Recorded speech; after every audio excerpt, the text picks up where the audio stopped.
Selamat malam kami ucapkan kepada jemaat Tuhan yang hadir pada malam ini, di mana kita mau mengikuti perbaktian Rabu malam yang akan sebentar lagi kita akan mulai. Untuk itu kita undang kepada kita semua untuk berdoa dalam hati masing-masing.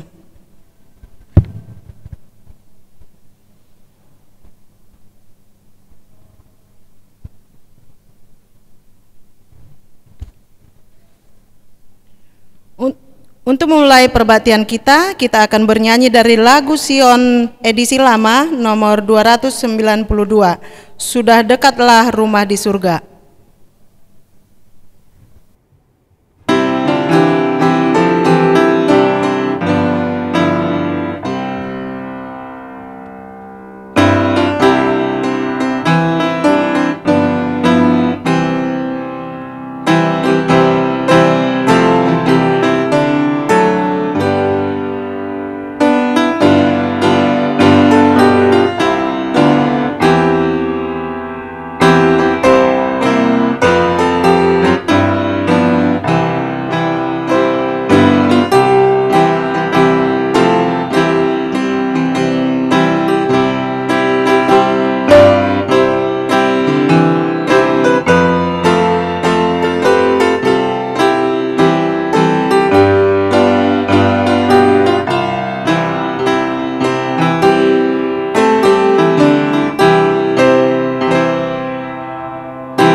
Untuk doa buka kita undang Ibu Delena untuk berdoa.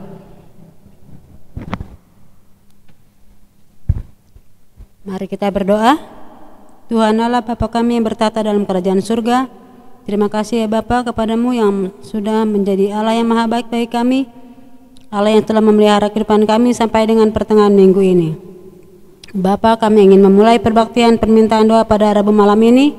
Biarlah Engkau berikan kepada kami hati yang bijak untuk bisa mendengarkan firman-Mu yang akan dibawakan oleh Pendeta Paul Emerson Zai. Biarlah firman yang kami dengarkan ini ya Tuhan, boleh kami hidupkan dalam kehidupan sehari-hari dan boleh menguatkan iman percaya kami terlebih di masa pandemi ini. Bapa di surga, inilah doa kami Tuhan, karena kami berdoa dalam nama Yesus Juru Selamat dan Penebus kami. Amin. kita akan mendengarkan firman yang dibawakan oleh pendeta kita, Pendeta Emerson Jai. Mari kita untuk mempersiapkan hati dan pikiran kita untuk mendengarkan firman pada malam ini. Shalom, selamat malam saudara yang kasih dalam Tuhan. Kita bersyukur kepada Tuhan karena malam hari ini, malam permintaan doa, kita boleh bertemu kembali. Dan sebelum kita mendengarkan firman Tuhan yang saya mau bagikan pada saat ini, sejenak kita tunduk kepala berdoa. Bapa di sorga, Bapa yang penuh kasih, kami membutuhkan kuasa Tuhan saat ini. Biarlah firman yang kami dengarkan boleh menjamah hati kami, mengubah hidup kami, terlebih hamba-Mu yang menyampaikannya yang Kau layakkan untuk berbicara. Di dalam nama Yesus kami berdoa dan mengucap syukur. Amin. Saudaraku yang kasih dalam Tuhan, beberapa hari kita sudah lalui dalam minggu ini dan betapa hebat Tuhan kita karena sampai hari ini Tuhan masih bersama dengan kita. Dan pada saat ini saya mau membagikan firman Tuhan yang begitu penting untuk membedakan apakah kita ini pengikut Yesus atau pengikut manusia.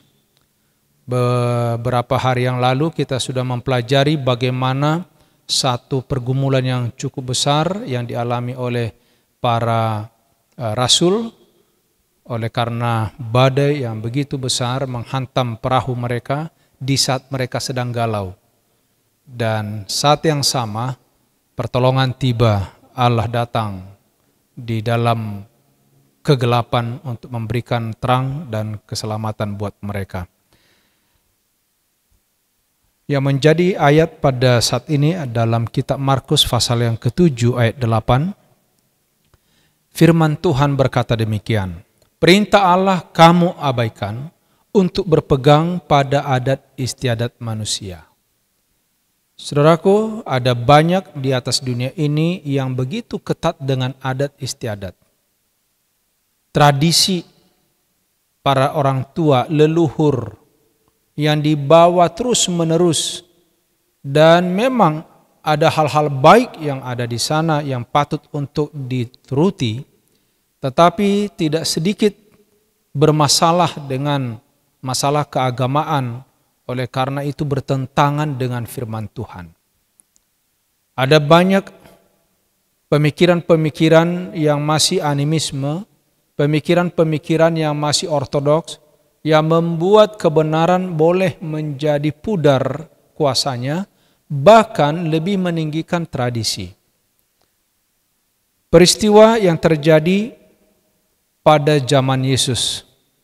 Pada waktu Yesus bertemu dengan ahli-ahli Taurat dan orang Farisi yang hendak melihat pesta, yaitu melihat Yesus di pesta Paskah, dan mereka ingin menjebak dia. Namun, Yesus tahu apa yang ada di hati para ahli Taurat dan orang Farisi ini, di mana orang Farisi dan ahli Taurat datang dari Yerusalem kepada Yesus karena Yesus tidak pergi kepada mereka. Mereka mengharapkan Yesus yang datang, tapi kali ini karena Yesus tidak mau datang, mereka datang kepada Yesus. Dan diutus utusan lain untuk mengamati pergerakan Yesus pada waktu itu. Dan mereka sedang berusaha mencari tuduhan yang dapat melawan Yesus. Seperti sebelumnya, alasan keluhan mereka ialah sikapnya yang tidak mengindahkan ajaran tradisi yang membebani hukum Allah. Karena hal ini sengaja direncanakan untuk menjaga penurutan hukum, tetapi hal itu dianggap lebih suci daripada hukum itu sendiri. Saudara-saudaraku yang kasih, apabila ajaran tradisi itu tidak sesuai dengan hukum yang diberikan di Sinai, maka ajaran rabi-rabi akan lebih disukai.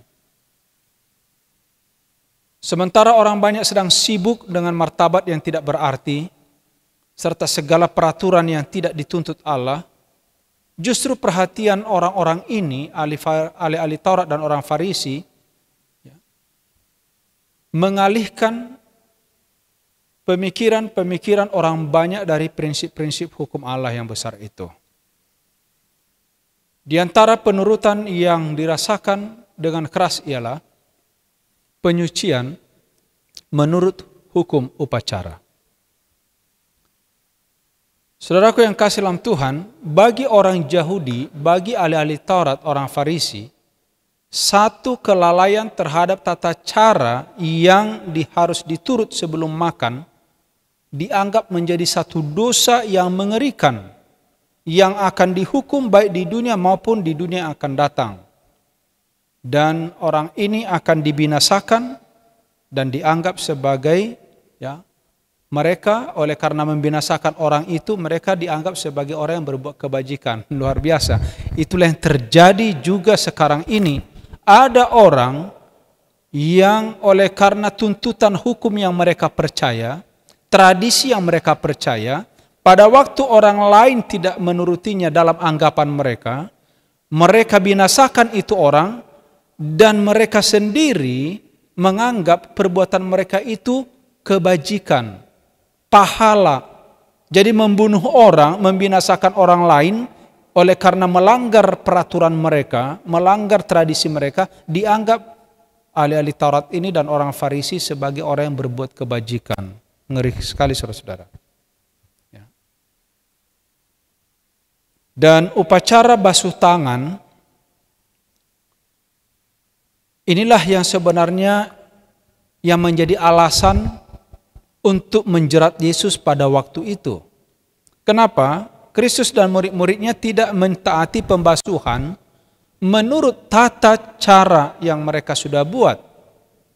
Dan mata-mata menjadikan kelalaian ini sebagai alasan untuk menuduh Yesus dan murid-muridnya.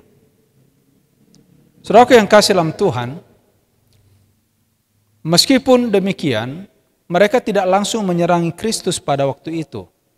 Tetapi mereka datang kepadanya dengan mengkritik muridnya. Di hadapan orang banyak mereka berkata, bila mana kita baca Alkitab kita, dalam kitab Matius pasal 15 ayat yang kedua, apa dikatakan oleh firman Tuhan? Matius pasal 15 ayat yang kedua, mengapa murid-muridmu melanggar adat istiadat nenek moyang kita? Mereka tidak membasuh tangan sebelum makan. Saudara-saudaraku yang kasih dalam Tuhan, sudah jelas di sini bahwa membasuh tangan itu adalah adat istiadat, karena bukan sekedar cuci tangan, tetapi itu merupakan satu ritual yang sudah dibuat menjadi aturan di dalam kehidupan orang Farisi dan orang-orang Yahudi pada saat itu. Saudaraku, tolong diingat ini. Setan berusaha untuk membuat kita sibuk dengan hal-hal yang sepele, yang tidak penting. Sehingga dia berusaha menarik perhatian manusia ini dari masalah yang sebenarnya. Apakah saya percaya dengan iman yang menyelamatkan pada anak Allah? Ini mungkin menjadi perhatian kita yang utama. Apakah kehidupan saya sesuai dengan hukum ilahi?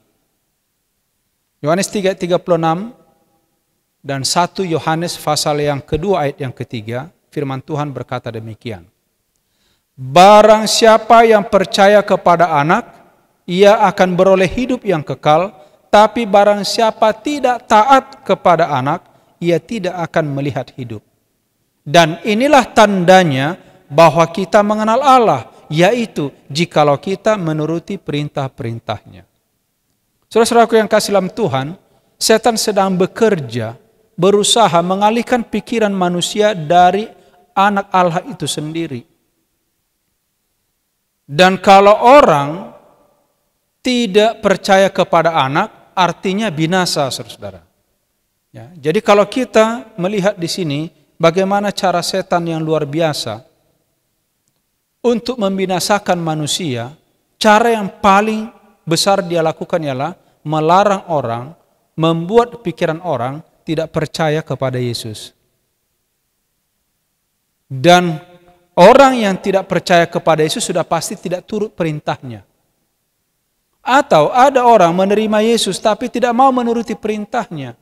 Itulah sebabnya kenapa Yohanes pasal 14 ayat 15 Yesus katakan, barang siapa mengasihi aku, ia akan menuruti segala perintahku. Itu satu paket. Jadi kalau ada orang katakan saya percaya kepada Yesus, saya orang Kristen, tapi tidak menuruti perintah Allah, saudara, engkau sedang menyangkal Yesus, menyangkal imanmu sendiri. Percuma ya, kita beribadah.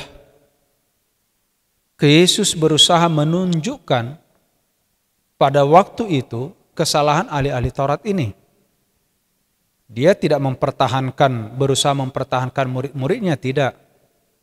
Ia tidak menyinggung tuduhan terhadapnya, melainkan dia meneruskan mau menunjukkan sifat para penuduhnya yang keji itu. Bagaimana caranya? Mari kita lihat. Di dalam Markus pasal 7 ayat yang ke-9, firman Tuhan katakan demikian. Sungguh pandai kamu mengesampingkan perintah Allah, katanya, supaya kamu dapat memelihara adat istiadatmu sendiri. Jadi saudaraku yang kasih dalam Tuhan, ya, saya mengikuti beberapa suku di atas ya, dunia ini. Yang saya lihat terlalu ketat kepada tradisi. Dan kadang-kadang tidak peduli apakah itu ada dalam firman atau tidak, yang penting seolah-olah tradisi itu ada istiadat itu lebih penting daripada firman Tuhan. Dan kita dikucilkan saudara. Kita dianggap aneh kalau kita ikut firman, kalau tidak mengikuti adat itu. Saudara yang kasih dalam Tuhan, baik dengan perkataan maupun dengan perbuatan, Yesus tidak pernah mengurangi kewajiban manusia untuk mempersembahkan pemberian dan persembahan kepada Allah. Tolong diingat ini. Saudaraku yang kasih dalam Tuhan, Kristus yang sudah membuat undang-undang, perintah, apa yang tertulis dalam firman Tuhan ini, dan jangan kita kurangi, jangan kita tambahi. Seringkali oleh karena tradisi kita melanggar firman Tuhan ini. Lebih takut kita kepada manusia dari kepada Allah sendiri yang memberikan peraturan dan undang-undang itu. Saudara-saudaraku yang kasih dalam Tuhan, sesungguhnya agama ahli Taurat, agama para rabi, agama orang Farisi hanya secara lahiriah saja. Ketika berada di dunia ini, Yesus memuji perempuan miskin yang memberikan segala sesuatu yang ada padanya ke dalam perbenaran bait suci. Tetapi kerajinan secara lahir bagi Allah di pihak imam-imam, di pihak para rabi, merupakan satu kepura-puraan hanya untuk menutupi kerinduan mereka untuk membesarkan diri. Jadi di zaman ahli-ahli Taurat dan orang Farisi itu ada banyak orang yang tertipu, saudara-saudara. Mereka tertipu. Kenapa? Karena ajaran yang mereka sampaikan seolah-olah seperti betul-betul ya hikmat, betul-betul ya berperaturan, tapi itu tidak sesuai dengan firman Tuhan. Sekarang juga terjadi, saudara. Ada banyak yang kita lihat seperti seolah-olah orang yang sungguh-sungguh beribadah, sungguh-sungguh untuk mencari Tuhan, tetapi sesungguhnya tidak ada kebenaran di dalamnya. Kenapa? Saudaraku yang kasih dalam Tuhan, itu sebabnya dalam kitab Matius pasal yang ke-7, ini adalah dari firman Tuhan sendiri. Kata-kata dari Yesus yang menjadi amaran bagi saudara dan saya. Tentang pengajaran-pengajaran yang sesat, yang tidak sesuai dengan firman Tuhan. Karena hanya dengan ya, rutinitas yang merupakan ajaran tradisi semata, kebiasaan saja turun-temurun. Itulah sebabnya Yesus katakan di dalam Matius pasal 7 ayat 21 sampai 23. Bukan setiap orang yang berseru kepadaku Tuhan, Tuhan akan masuk ke dalam kerajaan sorga, melainkan dia yang melakukan kehendak Bapa-Ku yang di sorga. Apa kehendak Bapa? Yesus katakan, makananku ialah melakukan pekerjaan yang telah disampaikan oleh Bapa kepadaku. Aku datang untuk menuruti kehendak Bapa-Ku. Itulah kehendak Allah, memenuhi perintah Bapa. Saudara-saudaraku yang kasih dalam Tuhan, bahkan dikatakan pada hari terakhir ada banyak orang akan berseru kepadaku, Tuhan, Tuhan, bukankah kami bernubuat demi namamu dan mengusir setan demi namamu, mengadakan banyak mujizat demi namamu? Pada waktu itulah aku berterus terang kepada mereka dan berkata, aku tidak pernah mengenal kamu, enyahlah daripadaku, kamu sekalian pembuat kejahatan. Saudaraku yang kekasih dalam Tuhan, kejahatan di mata Tuhan bukan hanya sekadar pelanggaran kepada 10 firman Allah, 10 hukum, tidak. Tetapi jauh lebih besar lagi, bila mana apa yang tertulis dalam firman ini kita tidak lakukan. Apa kehendak Tuhan ada di sini? Apa rencana Tuhan ada di sini? Apa firman Tuhan ada di sini? Dan bila mana kita katakan kita percaya kepada Tuhan, tapi kita meniadakan apa yang ditulis di sini. Saudaraku yang kasih, jangan sampai kita menipu diri kita sendiri. Itu sebabnya Yesus katakan dalam Matius pasal yang ke-15 ayat yang ke-7 sampai 9. Hai orang munafik, mengapa mata-mata yang licik itu, ya? Apa dikatakan di sini? Benarlah nubuat Yesaya tentang kamu. Bangsa ini memuliakan aku dengan bibirnya, padahal hatinya jauh daripadaku. Percuma mereka beribadah kepadaku, sedangkan ajaran yang mereka lakukan, yang mereka ajarkan, ialah perintah manusia.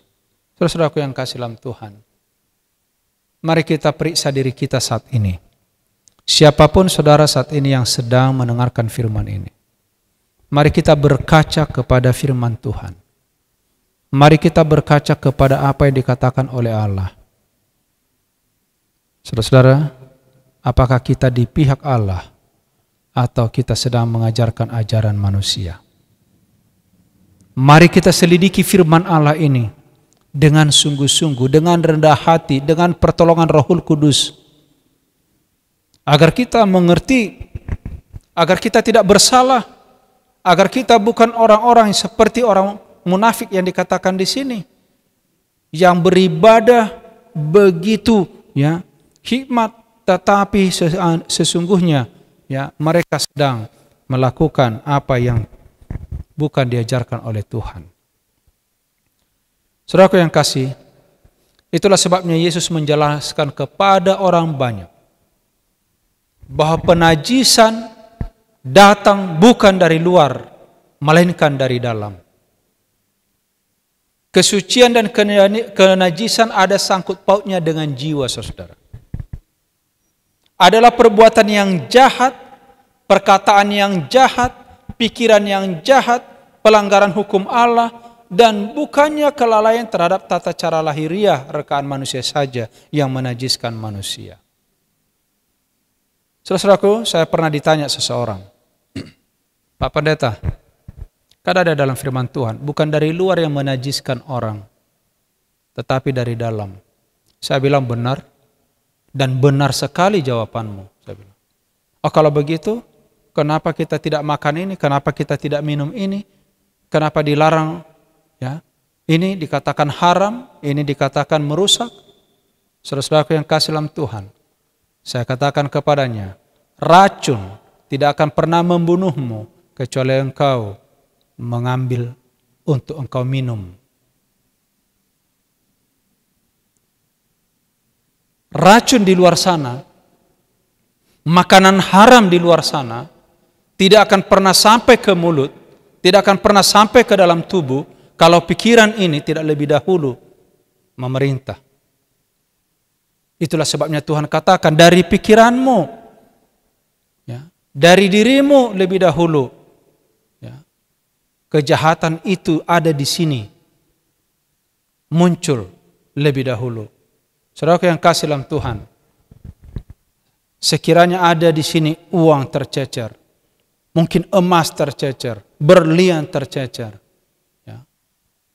Kalau pikiran saya tulus, saya akan kasih tahu ini.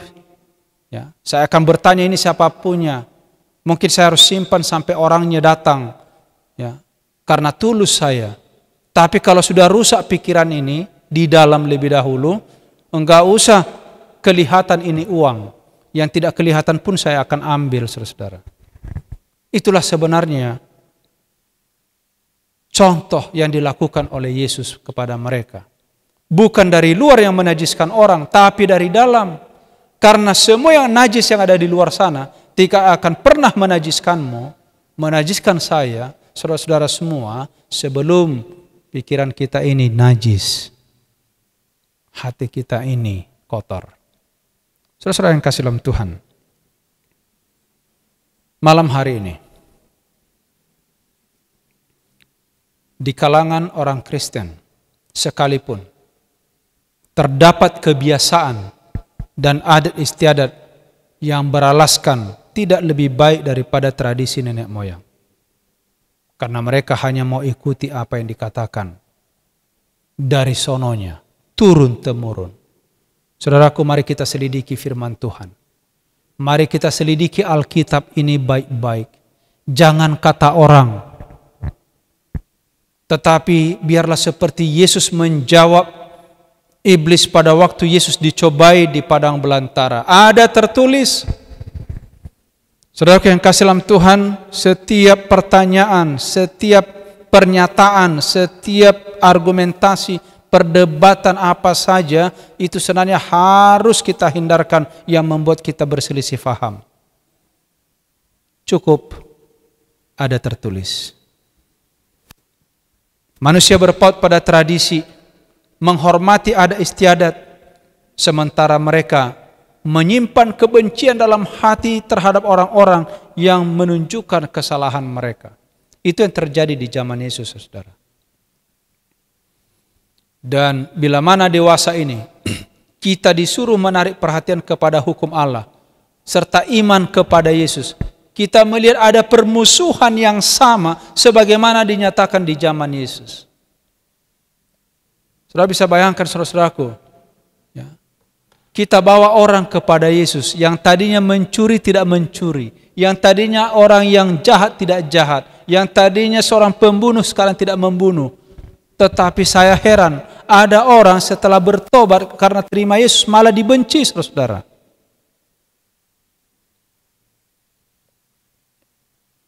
Kita melihat bagaimana setan bekerja sampai hari ini. Sama seperti di zaman Yesus. Itulah sebabnya dalam Wahyu pasal 12 firman Tuhan katakan, mengenai umat Allah yang sisa tertulis, maka marahlah naga itu kepada perempuan itu, lalu pergi memerangi keturunannya yang lain, yaitu yang memerangi hukum, ya, yang menuruti hukum Allah dan memiliki kesaksian Yesus. Saudaraku yang kasih dalam Tuhan, tanda bukti orang yang mengikut Yesus sungguh-sungguh, mereka akan mengikuti, menuruti perintah-perintah Allah. Saudaraku yang kekasih dalam Tuhan, camkan ini. Daud berkata, aku lebih berakal budi dari semua pengajarku, sebab peringatan-peringatanmu kurenungkan. Aku lebih mengerti daripada orang tua, sebab aku memegang titah-titahmu. Mazmur 119 ayat 99 dan ayat 100. Biarlah semua yang menerima Kristus berhati-hati untuk menerima kekuasaan manusia, untuk menerima tata gereja, untuk menerima tradisi nenek moyang yang sebenarnya tidak sesuai dengan perkataan Kristus.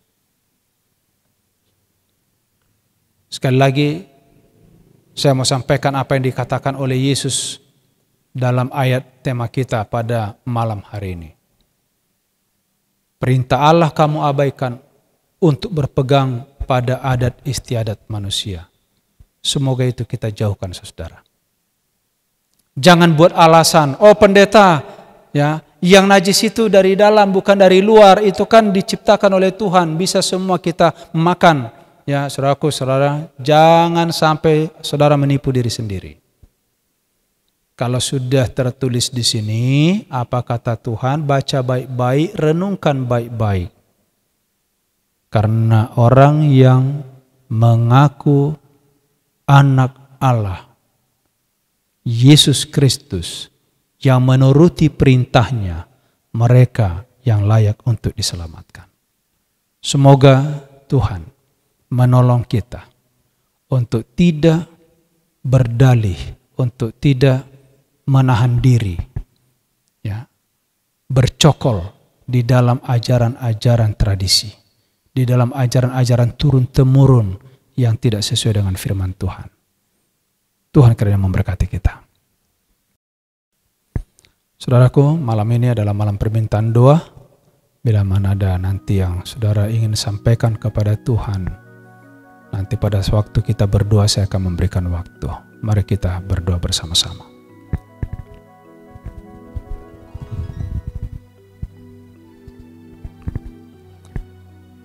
Bapa di sorga, Bapa yang penuh kasih, pencipta langit alam semesta, kami datang saat ini ke hadapan Tuhan dimanapun kami berada yang mengikuti ibadah ini untuk menyampaikan puji-pujian kepadamu.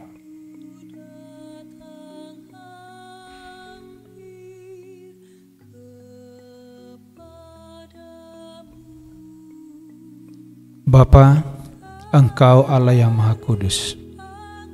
Kami ini manusia ciptaan-Mu yang sudah jatuh dalam dosa. Begitu jauh pemisah antara kita, yaitu dosa dan pelanggaran kami. Itu sebabnya pada saat ini ya Tuhan, kami dengan kerendahan hati datang kepada Tuhan mengakui dosa kami, dan kiranya Engkau menyucikan kami.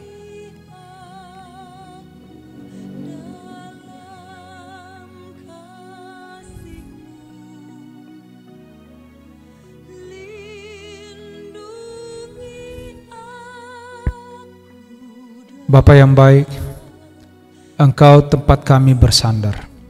Engkau Allah penyedia. Engkau jawaban dalam hidup kami.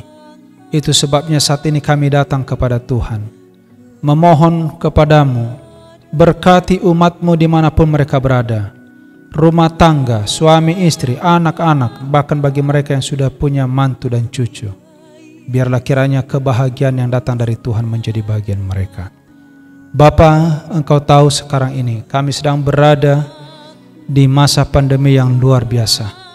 Tuhan, kami mau serahkan hidup kami ke tangan-Mu.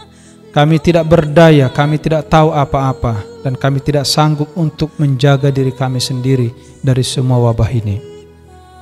Kami mau serahkan hidup kami ke tangan Tuhan. Kami percaya janji-Mu bahwa Tuhan akan memelihara kami.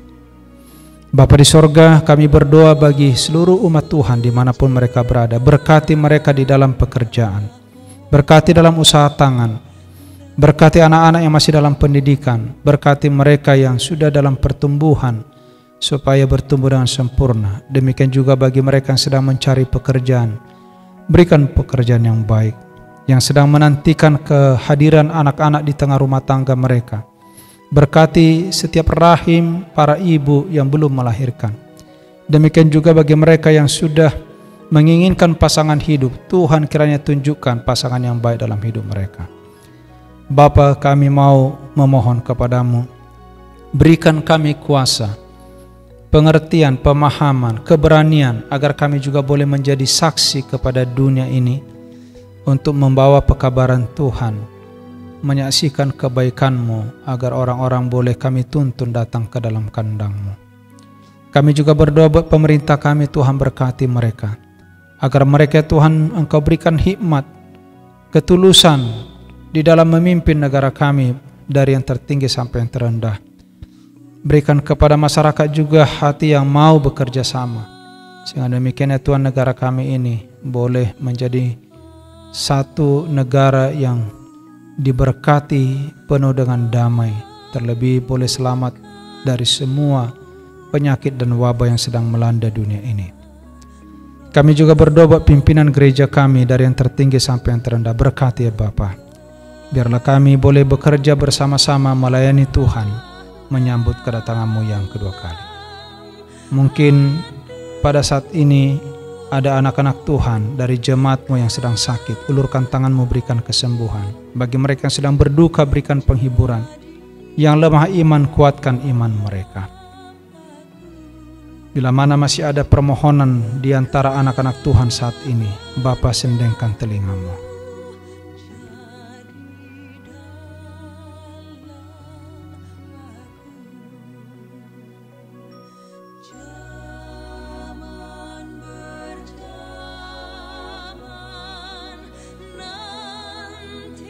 Bapa yang baik, terima kasih oleh karena saat ini kami boleh mendengarkan firman-Mu. Terima kasih untuk tambahan hari-hari yang Kau berikan bagi kami. Terima kasih untuk semua perlindungan dan penjagaan yang Kau berikan bagi kami. Dan biarlah anak-anak Tuhan dimanapun mereka berada saat ini, sampaikan ucapan terima kasih-Mu.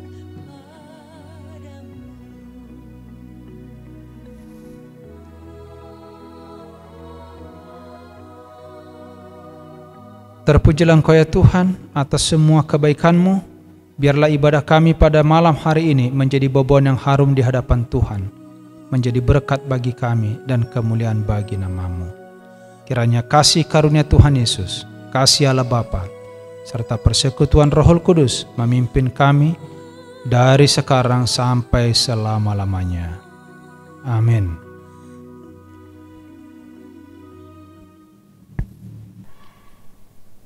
Lagu tutup, kita buka lagu Sion kita nomor 328, Tuhan topan sedang menderu.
Mari kita berdoa. Tuhan Bapa di surga, kembali kami Tuhan mengucap puji syukur terima kasih atas berkat perlindungan-Mu kepada kami sampai saat ini ya Tuhan, di mana kami telah mendengarkan firman yang dibawakan oleh pendeta kami ya Tuhan. Kiranya ya Bapa, firman itu tidak berlalu begitu saja ya Bapa, tetapi dapat kami terapkan dalam kehidupan kami masing-masing. Berkati masing-masing kami ya Tuhan, berkati dalam rumah tangga kami masing-masing, dalam setiap gerak langkah kami Tuhan, kiranya yang campur tangan. Kami mau pulang ya Bapa, sertai lindungi kami ya Tuhan, tibakan kami di rumah, bertemu dengan keluarga kami, tiba dengan selamat, tidak kurang suatu apapun. Terima kasih ya Tuhan, terpuji nama-Mu, dalam nama Yesus kami berdoa dan mengucap syukur. Amin. Perbaktian kita telah selesai, sampai bertemu dan perbaktian selanjutnya. Bagi saudara-saudara kami yang tergerak hatinya untuk memberikan persembahan, boleh ditransfer melalui rekening di bawah ini. Terima kasih, Tuhan memberkati.